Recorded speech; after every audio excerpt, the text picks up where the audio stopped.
So, last week, an artist that I got to work with named Kassi Ashton put out a series of promo videos that we worked together on. They're some of my favorite things that I've made this year, and the song is finally out, so I can talk about them, share about them, post things about it. The song was called Drive You Out of My Mind, Darkroom Edition, and for this they really wanted something a little bit more like moody, grungy, gritty. Kassi would always say like more documentary-y. That was really fun for me because it was a little bit more narrative. She really had an idea of what the story was that she wanted to tell and kind of that emotion she wanted to give to the listener and the viewer. So it ended up looking really good, and Kassi's a great actress, so that made my life really easy. We put out 3 different videos to kind of promo the song leading up to its release, and they were all like, you know, very sound design-y and very, you know, we just took the time to get a handful of really cool shots, as opposed to like a more TikTok-centric or like short-form content-centric way of promoting. And that's really fun for me. That's a lot of what I love, and doing a visual storytelling approach as opposed to, you know, just getting eyeballs. So I'm very excited that it's out. So for this video, I wanted to kind of focus on how we shot it, what we did, because it was very bare bones. It wasn't like I had this massive crew to make this happen. It was me and my camera lighting gear that I just have in-house, which is not anything crazy. We'll go shot by shot through that, but also how I color graded everything, because I got to use a new plugin that, or at least new to me, that I've wanted to use for a long time called Dehancer. Dehancer reached out to me to see if I wanted to try it out and just give them a little review of it. So I don't have to say anything. I genuinely just think it's a really cool product. There is an affiliate link below, but they don't pay me to say anything in particular. I can tell them their product is shit if it is, but it's not. It's actually really good. So let's do that. So this first shot is pretty fun. Very, very simple. This might have been our biggest like setup. We used this for quite a bit. Obviously you haven't seen the wide shot yet, but there is a big window. Well, it's not even that big, but it was pretty bright coming in from a window that was diffused by a curtain in front of it. We had some really great shadows, which is what we wanted for this, but it was almost too much. So I added like a big bounce, one of those reflective things that you get on Amazon for like 20 or 30 bucks. So I put that up kind of off onto her right, camera left, just to kind of wrap that back around in front of her. So that next shot is her laying on the ground, same kind of thing. That might just be that window. I think I diffused that window even further though for this one, because it was just a little too angular sometimes. I think I pulled off the black off of that diffuser, that circular one, and put that in front of the window. So it was going through curtains and then the diffuser. Same for the close-up, I didn't change anything there, just shifted where the camera was. This wide shot was just that window, which you see is like kind of that bluish light coming in with all the haze around it. And there's that little lamp.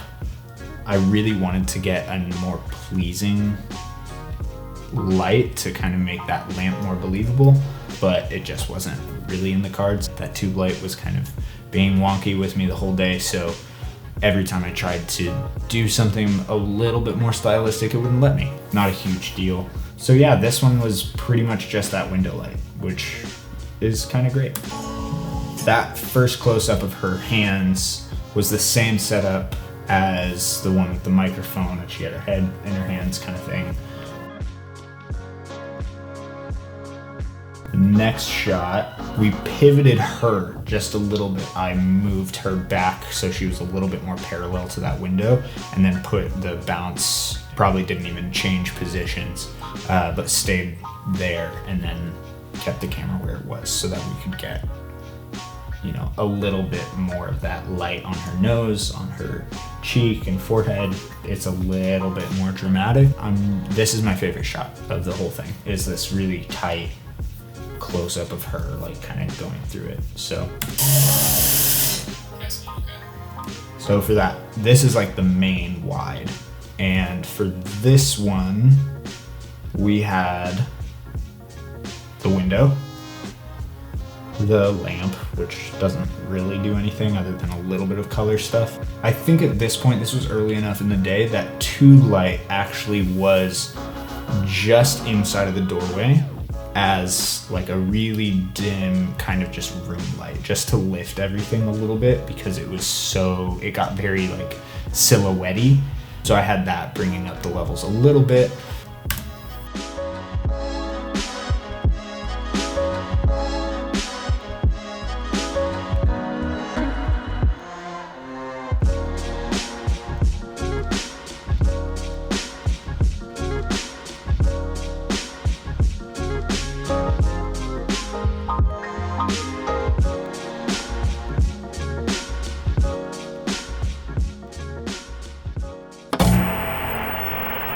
So that's it for the cinematography side of things. As far as color grading goes, we're gonna jump into Premiere, which I know you shouldn't be color grading in Premiere type, but I'm just faster at it. I know how to get it looking the way I want, quicker, and I know that I should get onto DaVinci Resolve. I have DaVinci Resolve, have it on my computer. I don't open it ever. That's just how it goes. For this, like I said, we were using Dehancer, so I'm just gonna do it on this one shot because it's basically the same across the whole thing. But I will start with my plain clip here, which really was like this originally. So we shot it in UHD and at ProRes 422 HQ, which is great. So very first thing that I always do is add my 709 LUT, which this one is meant to kind of emulate look, the Alexa 709, which is really nice.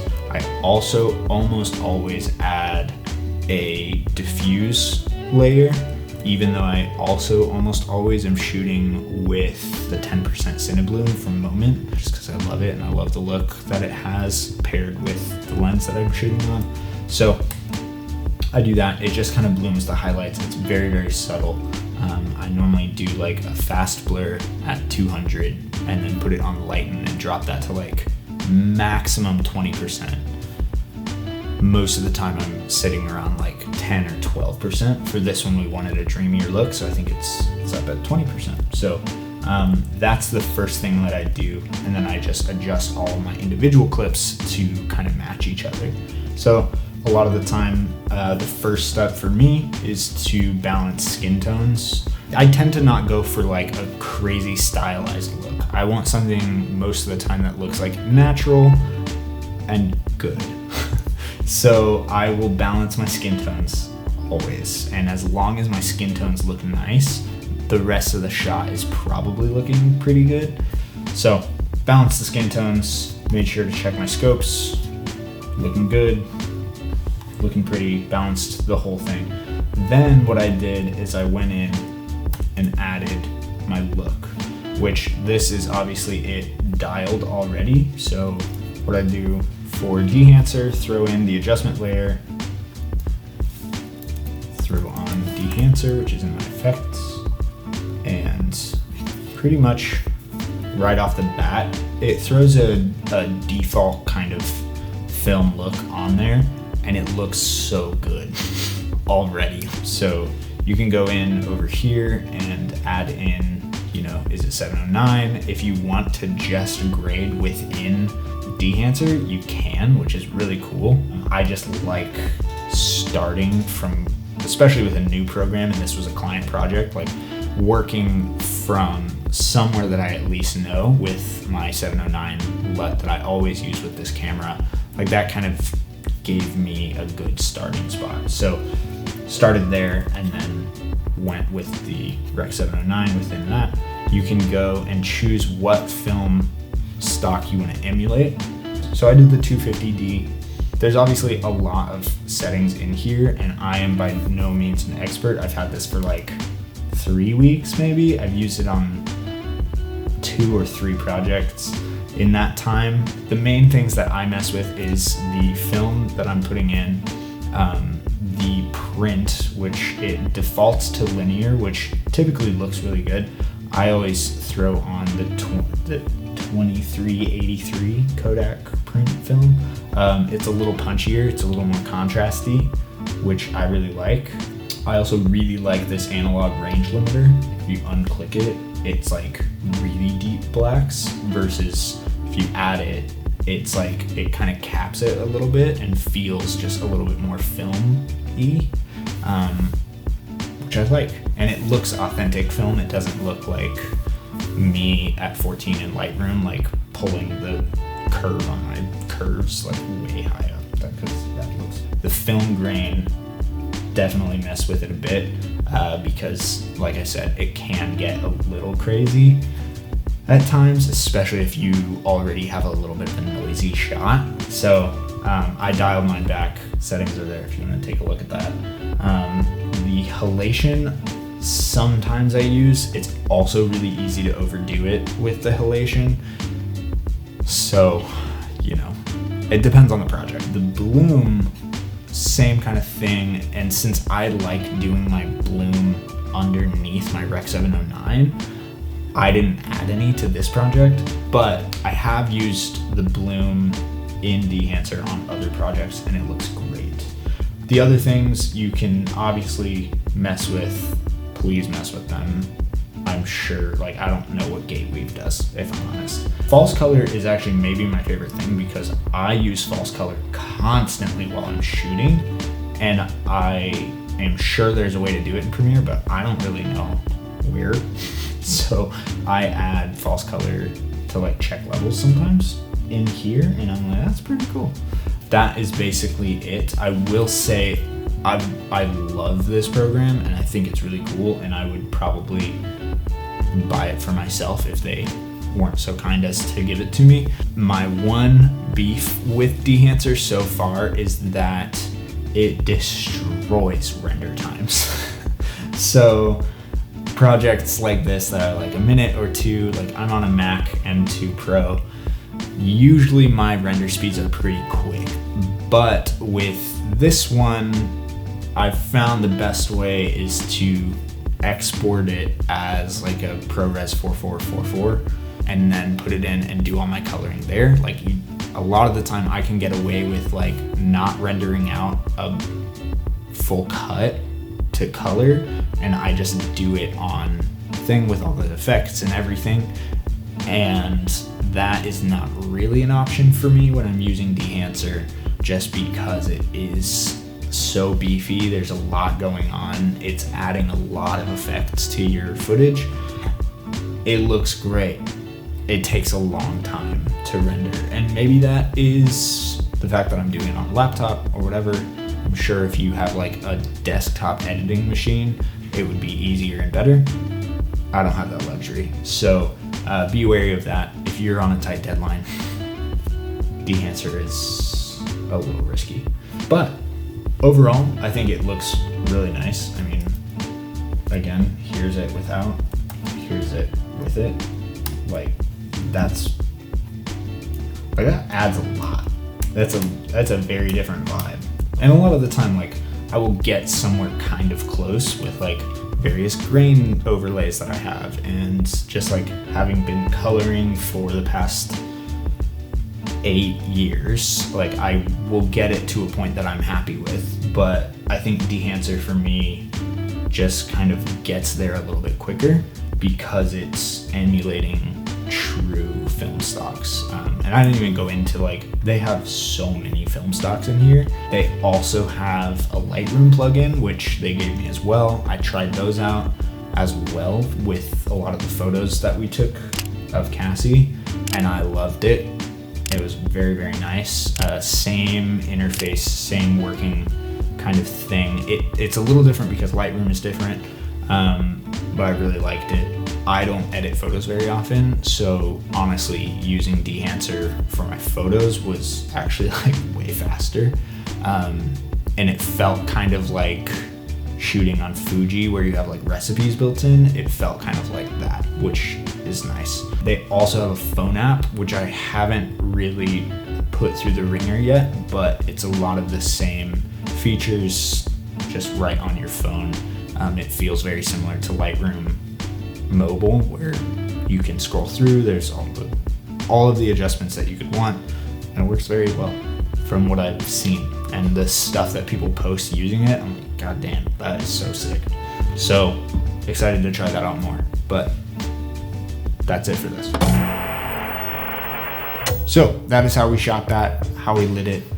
Hopefully that kind of gives you some ideas or encourages you to try something out, shoot something for someone. Again, if you want to try out Dehancer, I believe they have a 2-week trial, but then if you really like it and you want to buy it, you can use the code TyCombs10 to get 10% off. They don't make me say anything. I just think it's pretty cool, and I will definitely be using Dehancer from here on out because it's great. So I think that's it. Don't forget to like, subscribe, comment. Let me know if you want to see something specific down below, and otherwise, I'll catch you in the next one. Peace.